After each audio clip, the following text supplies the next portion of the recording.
भाई जो गुरु बचन पे डट गे रकट गे फंद 84 के, कट गे फंद 84 के, रकट गे फंद 84 के।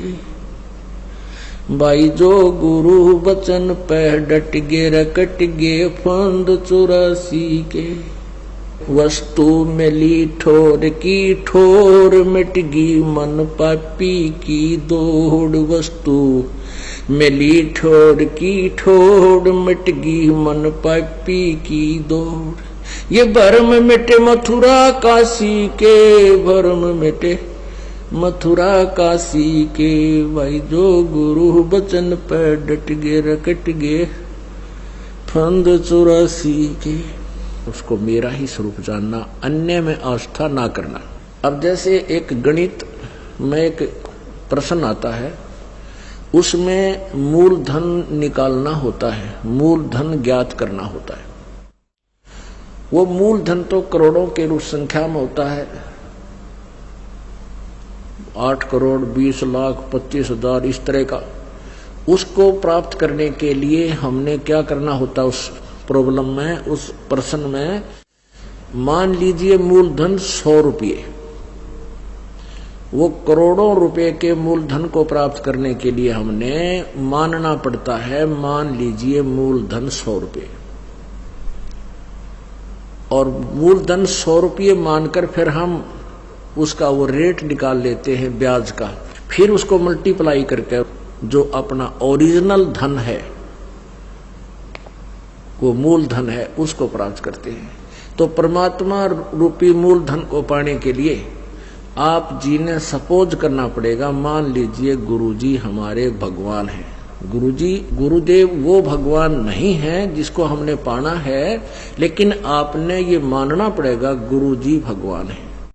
अब परमात्मा है तो परमात्मा को हम तलाश कर रहे हैं, जिसके पास हम जाना चाहते हैं, जो हमें सब सुख देगा, हमें वहां रखेगा। तो हमने निष्कपट निर्विकार भी होना पड़ेगा, तो तभी हम परमात्मा के पास जाने योग्य होंगे। वो अपने पास रखेगा। कपटी और विकारी जीव तो घर में ना उठे अपने में, और हम जाना भगवान के पास।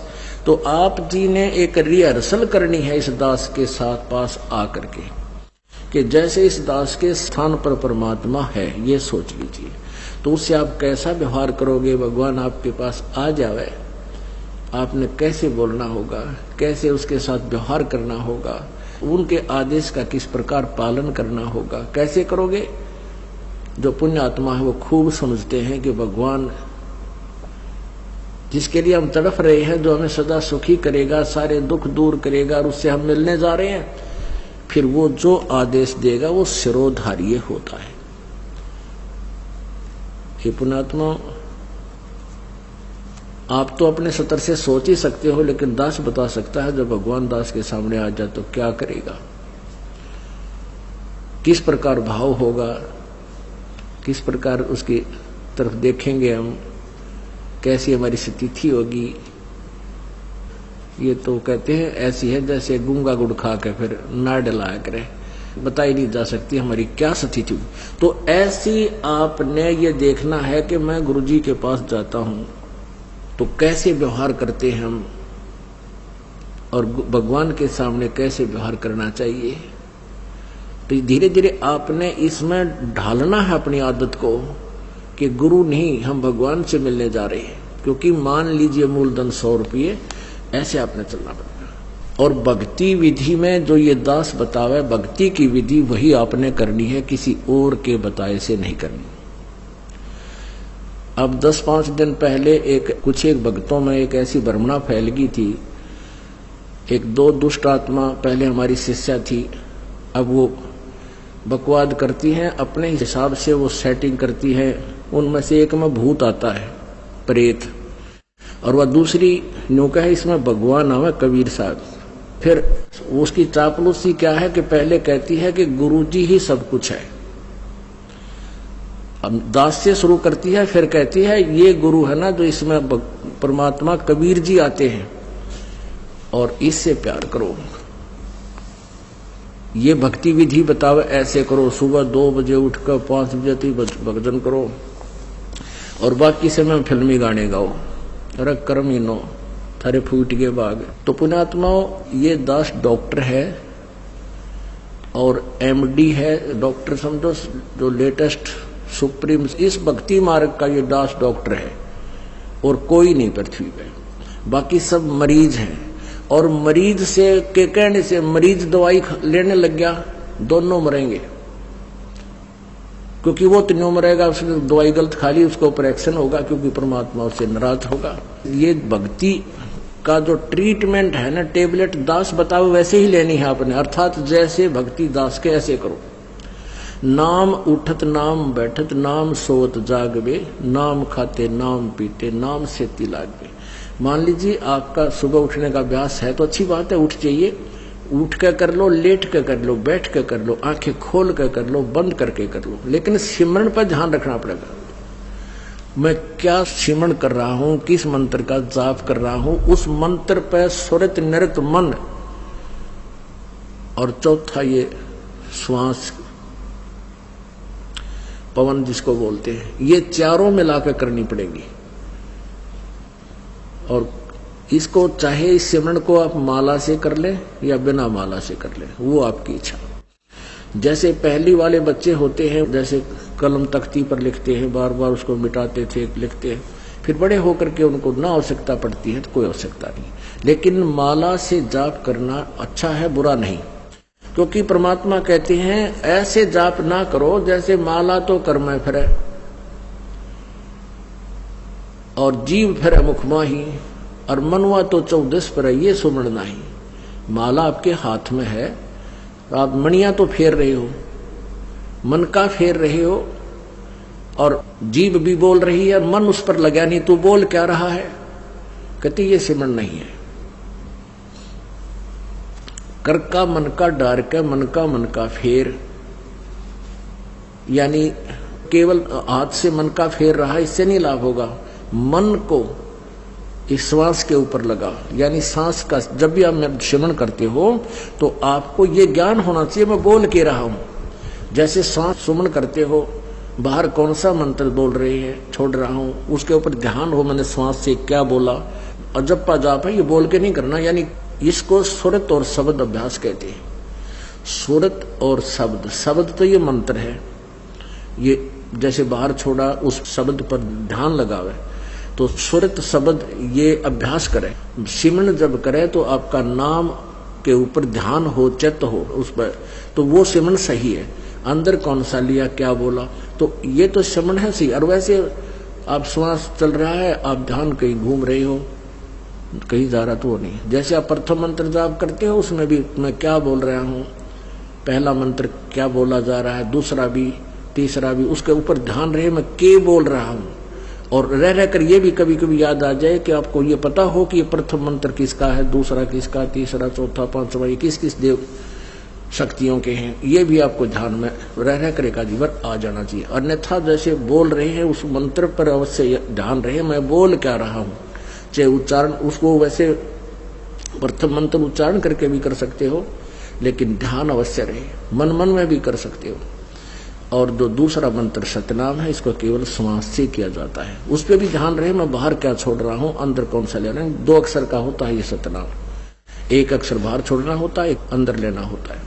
तो मैं क्या बाहर छोड़ रहा हूं, क्या अंदर ले रहा हूं, कौन सा मंत्र मैंने जाप किया है, उस पर चित्त रहे, वो शब्द रहे, सुरत शब्द, उस शब्द पर या सुरत रहे, ये ध्यान रहे, इसको सुरत शब्द अभ्यास कहते हैं। ये दूसरे नकली पंथाड़े कहते हैं सुरत और शब्द का ध्यान करें, 2.5 घंटे सुबह, 2.5 घंटे सामने बैठ जाए कोल्लू सा गाड़ के, और फिर कहते अंदर शब्द सुनना है, ये सुरत शब्द अभ्यास है। अरे झूठा ज्ञान ध्यान कहाँ ला रहे, तेरा ज्ञान ही व्यर्थ है, तुम ढूंढ कहाँ रहे हो, ये बाद में जा चतुराई है। इस नाम के सिमरण से आपके अंदर वो धुन प्रकट होएगी, और जो वास्तविक धुन, ये तो काल की धुन है जो शरीर में तुम सुनोगे, इससे बाहर सतखंड के अंदर जो सुरत है वह शरीर से बाहर निकलकर आत्मा फिर सुनेगी। शरीर में रहते हुए आपका एकदम सूक्ष्म शरीर बाहर चढ़ेगा और फिर वो धुन सुनाई देगी। शरीर में रहते हुआ धुन परले पार वाली नहीं सुन सकते। तो मूर्ख बना रखा था हमारे को। सुरत शब्द अभ्यास का गाटा जोड़ रहे थे और सुरत का बेरा न शब्द का पता। शब्द क्या? शब्द यानी मंत्र, अक्षर जिसका हम जाप कर रहे हैं उसको शब्द बोलते, और सुरत उसको पर ध्यान रहे, ये सुरत शब्द अभ्यास है। कबीर कलयुग आए के किए बहुत जो मीत, जिन दिन बांधा एक से ते सुख सोव न चीत। कबीर गुरु मर्याद न भक्तिपन, नहीं पिया का अधिकार। कहे कबीर व्यभिचारिणी, का कहीं नहीं सत्कार। अब जैसे अभी आपको पता है कि वो दो निकम्मी आत्मा, एक ने कहा इसमें भगवान आता है। 10-20 भगत खराब हो गए थे, उनका पता लगा, उनको डांटा धमकाया निकम्मियों को कि तुम बर्बाद हो जाओगे। इसी ये दुष्ट करा कितने धक्के खाते आंडे। यहाँ पहले भी कबीर साहब की वाणी यही थी, गीता जी भी यही थी, वेद भी यही थे, किसी ने कह का भी नहीं पता था। इस दास से थोड़ा बहुत ज्ञान सुनकर पंसारी बनना चाहते हैं। हमने तो बड़े बड़े ढांडे हैं, ये दो कुतरू फेर पैदा होते हैं। कहते हैं संगत माए कुसंगत उपजा, जैसे बन में बांस, पाग किस आग लगा दे करे बनखंड का भी नाश। ऐसे दुष्ट टाइप के इंसान होते हैं जो संगत में से कुसंगत उपजती है। जैसे वन के अंदर बांस उग जाता है, वन में बांस होता बम्बू, वो क्या होता है कि जब तेज हवा चलती है तो ऐसे थपेड़े लगते हैं, वो ऐसे आपस में घिस के और उन बांसों से आग लग जाती है और पूरे दावानल का रूप धारण कर लेती है, पूरे बनखंड को, पूरे जंगल का नाश कर देती है। कहते हैं ऐसी नकमी आत्मा जो होती है वो संगत में से कुसंगत उत्पन्न हो जाती है, वो आपस में बकवास करके पूरी संगत का नाश कर देते हैं। तो ऐसे कीड़ों से भी हमने सावधान रहना चाहिए। कोई भी भक्ति मार्ग का आपको गाइडलाइन दास देगा, अन्य कोई नहीं दे सकता। आप जी ये भी नहीं कह सकते, किसी कोई पूछता आपसे कि सुवर्ण कैसे करूं मैं, दूसरे मंत्र का, सतनाम का, सारनाम का तो आपने जिक्र करना ही नहीं है किसी के सामने। आप नहीं बता सकते उसको कि ये मंत्र बाहर छोड़िए अंदर ले, नहीं तो आप उसके गुरु हो जाओगे, आपका नाम खंड हो जाएगा। आप उसको ऐसे बता सकते हो कि गुरुजी ने मुझे ऐसे बताया, मैं तो ऐसे सेवन करता हूं। वो भी सतनाम जिसने ले रखा हो, जिसने ले नहीं रखा उसको नहीं बता सकते। जिसने ले रखा है वो कहता मेरे भूल लगी है। और वैसे तो हम यहाँ शुद्ध करा देते हैं, यहाँ भी आपको पूछ सकते हो। वैसे भी जिसने उपदेश ले रखा है, दूसरे ने भी ले रखा, सतनाम दोनों ने ले रखा है, उसको ये नहीं कह सकते आप कि ये पहला मंत्र ऐसे छोड़ दूसरा ऐसे लेती, आपका नाम खंड हो जाएगा, क्योंकि आप उसके गुरु बन गए। आप उसको इतना कह सकते हो कि गुरुजी ने हमें ऐसे बताया है, ये मंत्र ऐसे छोड़ना है, ये ऐसे लेना है। वो समझ जाएगा दूसरा कि ऐसा मंत्र। और कोई सीधा बताता है तो ऐसे भक्ति कर, 2 घंटे 3 घंटे सुबह कर, फलाना कर, ये मंत्र ऐसे कर, वो तुम्हारा गुरु बन गया। वो दुष्ट आत्मा ने तेरा भी नाम खंड कर दिया और भक्ति नाश हो गई आपकी। तो इस प्रकार के जो मिस हैपनिंग आपके साथ होती है, आपकी भक्ति के ना करवा देती है। उसके लिए आपने पुनरुपदेश लेना पड़ता है, परमात्मा रजा बख्श देते हैं। कहते हैं कबीर गुरु मर्याद ना भक्तिपन, और नहीं पिया का अधिकार। यानी जब दूसरे पर आस्था होगी तो आप अपने मालिक से ऑटोमेटिक कट गए, परमात्मा से। परमात्मा कबीर जी कहते हैं कि गुरु गोविंद दोनों खड़े किसके लागू पाए, और बलिहारी गुरु अपना जिन गोविंद दिया मिलाए। मान लीजिए उस दुष्टा में, उस ढेडनी में बड़ी बात करते हैं, कबीर जी आते हैं। वैसे तो भूत आता उसमें कत्ती जैसे ये, तो परमात्मा ये कहना चाहते हैं गुरु भी खड़ा है और मैं भी आके खड़ा हो जाऊं। यानी मेरा कृपा पात्र संत जो तुम्हारे संपर्क में है वो और मैं साथ में दोनों खड़े हो जावा। तो तुमने मुझे नहीं, अपने गुरु जी को स्वीकार करना, प्रणाम करना है। तो मैं तुम्हें पसंद करूंगा, तब मैं तुझे चाहूंगा, तब मेरे अपने मानूंगा। नहीं तो तुम्हें कोई भी भ्रमित कर देगा मेरे रूप में आके। आपने गुरु जी के अतिरिक्त किसी को नहीं आदर देना, भगवान को भी नहीं देना। मतलब यहां तक कह दिया। जब उस मान लीजिए उस दुष्टा में कबीर जी आते तो भी मना करते हैं कि नहीं, तो गुरु जी को भी मानो। और जो दुष्ट आत्मा उनके पास जाते हैं वो तो उनको भक्ति नाम का अंश नहीं, उनका भट्ठा बैठ गया। तो ऐसे हमने कहते हैं जैसे माता गर्भ को रखे यतन बना और ठेस लगे तक क्षीण हो जाती, ऐसे भक्ति जा। जैसे किसी बहन को मुश्किल से गर्भ रहा हो कई वर्षों में, फिर वही जानती है कि किस प्रकार इस लाल को, इस बच्चे को परिपक्व करना है। सपने में भी डर लगता है कि कहीं करवट बदलते समय बालक पर दाब ना आ जा, मेरा गर्भ खराब हो जा। कितनी चिंतित रहती है, ऊंचे नीचे पर पैर ना टिक जा, भगवान कहीं खान पीन में ऐसी गर्म वस्तु ना खा लो जिससे मेरा बालक खराब हो जाए। तो इतना डर कर आपने इस भक्ति रूपी गर्भ को प्रफुल्लित करना है। जैसे माता गर्भ को रख यतन बना और ठेस लगे तो क्षण हो तेरी ऐसे भक्ति जा। नारी कहावे पीव की रहे और संग सोए, जार सदा मन में बसे खसम खुशी क्यों होवे। देख कितनी गहरी बात बताई दाता ने। नार कहावे पीव की, और कहते हैं रहे और संग सोए, और जार सदा मन में बसे फिर खसम खुशी क्यों होए। आन उपासना, अन्य के अंदर आस्था नहीं रखनी। जैसे परमात्मा कबीर जी आए थे, 64 लाख शिष्य थे उनके उस समय, उन्होंने कभी नहीं बताया कि मेरे स्थान में किसी और में भगवान आवे है, उसमें जाकर पूज लो। अब उन दुष्टा ने के बकार रखे ये बालक कि गुरुजी ने कहा है कि तुम ऐसे करो और ऐसे करो और उसको भगवान मानो, और गुरुजी का अगर नहीं बताना नहीं वो नाराज हो जाएंगे। इन मंदबुद्धियों ने यह भी मान ली गुरुजी का आदेश। पीछे से 10-20 दिन यह बकवास चली थी, अब सेट हो गया। गुरुजी का मेरा आदेश और मेरे सामने आप कहो कि क्या आपने ऐसा बोला है और मैं नाराज हो जाऊंगा, यह भी स्वीकार होगी। तो ये ऐसे कुसंगत होती है, वो बर्बाद करती है उन्हीं को जो मंद बुद्धि होते हैं। नहीं तो ज्ञानवान तुरंत सोच लेते ये कोई बात है। इतने दिन हो गए गुरुजी ने, 15 साल हो गए मैं नाम देते न, किसी को ऐसा कुछ कहा नहीं, कोई ऐसी दोगली बात करी नहीं। तो उन दुष्टों ने ऐसी चाल चली कि गुरुजी का आदेश बता दिया, सब बेचारे 10-20 ये उनके द्वारा बताएगी क्रिया करने लगे, तो हमारे उसे खत्म हो गए भगवान के अकाउंट से। अब उनको पता लगा, सभी अपना क्षमा याचना कर रहे हैं। 10-20 खराब हुए थे, फिर सेट हो गए, उनको नाम दे दिया। तो परमात्मा कहते हैं कि एक तरफ तो गुरुजी मुझे कह रहे हैं और फिर दूसरे के पास आस्था रख रहे हो, तो उसके विषय में क्या बता रहे हैं कि नार कहावे पीव की और रहे और संग सोए। आस्था किसे में और नकली गुरु की से मान रही, ऊपर ले मनते। और कहते हैं जार सदा मन में बसे, आस्था तुम्हारी दूसरे में हो गई है तो फिर खसम खुशी क्यों होए। वो परम पिता परमात्मा धनी हमारा क्यों कर राजी होगा। कहते हैं सेज बिछावे सुंदरी अंतर पर्दा होए, और तन सौंपे मन दे नहीं कदे न सुहागण होए। अब जैसे यही एक अभी ये मोटा उदाहरण था जो अभी ये घटना हुई कि मुझे तो गुरुजी कहे आस्था दुष्ट ढेटनी में दुष्टा में, तो क्या बताते हैं सेज बिछावे सुंदरी यानी आत्मा और अंतर पर्दा होए, अंदर दोष रखे, अंदर में आड़ बना ली। और कहते हैं तन सौंपे मन दे नहीं, यानी शारीरिक तरीके से तो यहाँ आकर नमस्कार करें और आत्मा उस दुष्टा में। ये 10-20 से बिगड़े थे, वो सेट हो गए। अभी 10-1 दिन ये पता नहीं अंडरग्राउंड कैसे एकदम आग चल पड़ा था सिस्टम।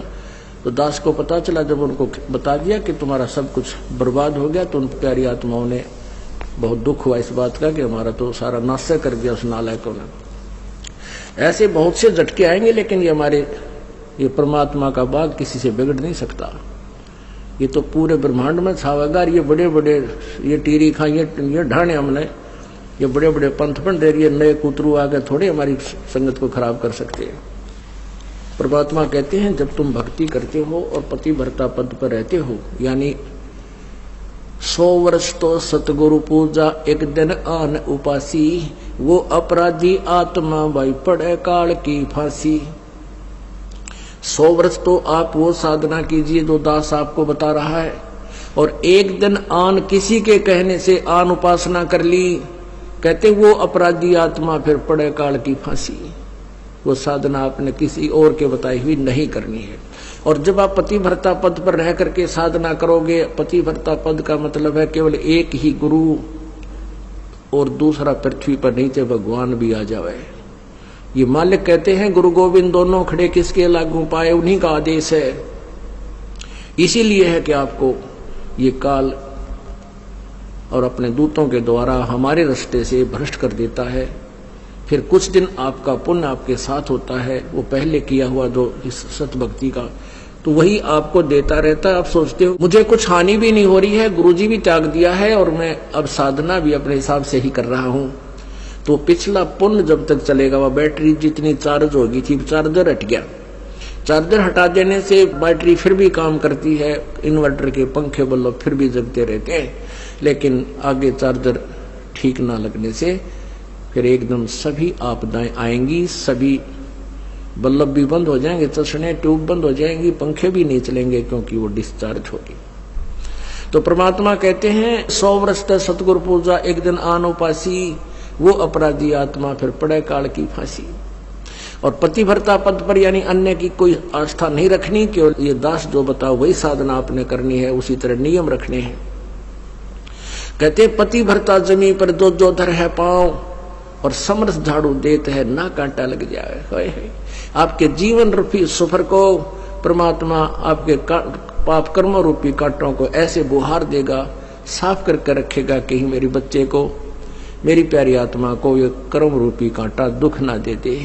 कहते समरस झाड़ू देते है पतिव्रता, फिर ऐसी जो आत्मा जो एक परमपिता पर रुकने वाली, सच्ची श्रद्धा करने वाली, अपने जीवन रूपी सफर पर पग रखती है, तो समर्थ झाड़ू देत है, कहीं ना कांटा लग जाए। बोलो सतगुरुदेव। और बात तेरे काम न आवे, तू संतो शरण लाग रे, के सोवे गफलत में बंदे, जाग जाग नर जाग रे जाग।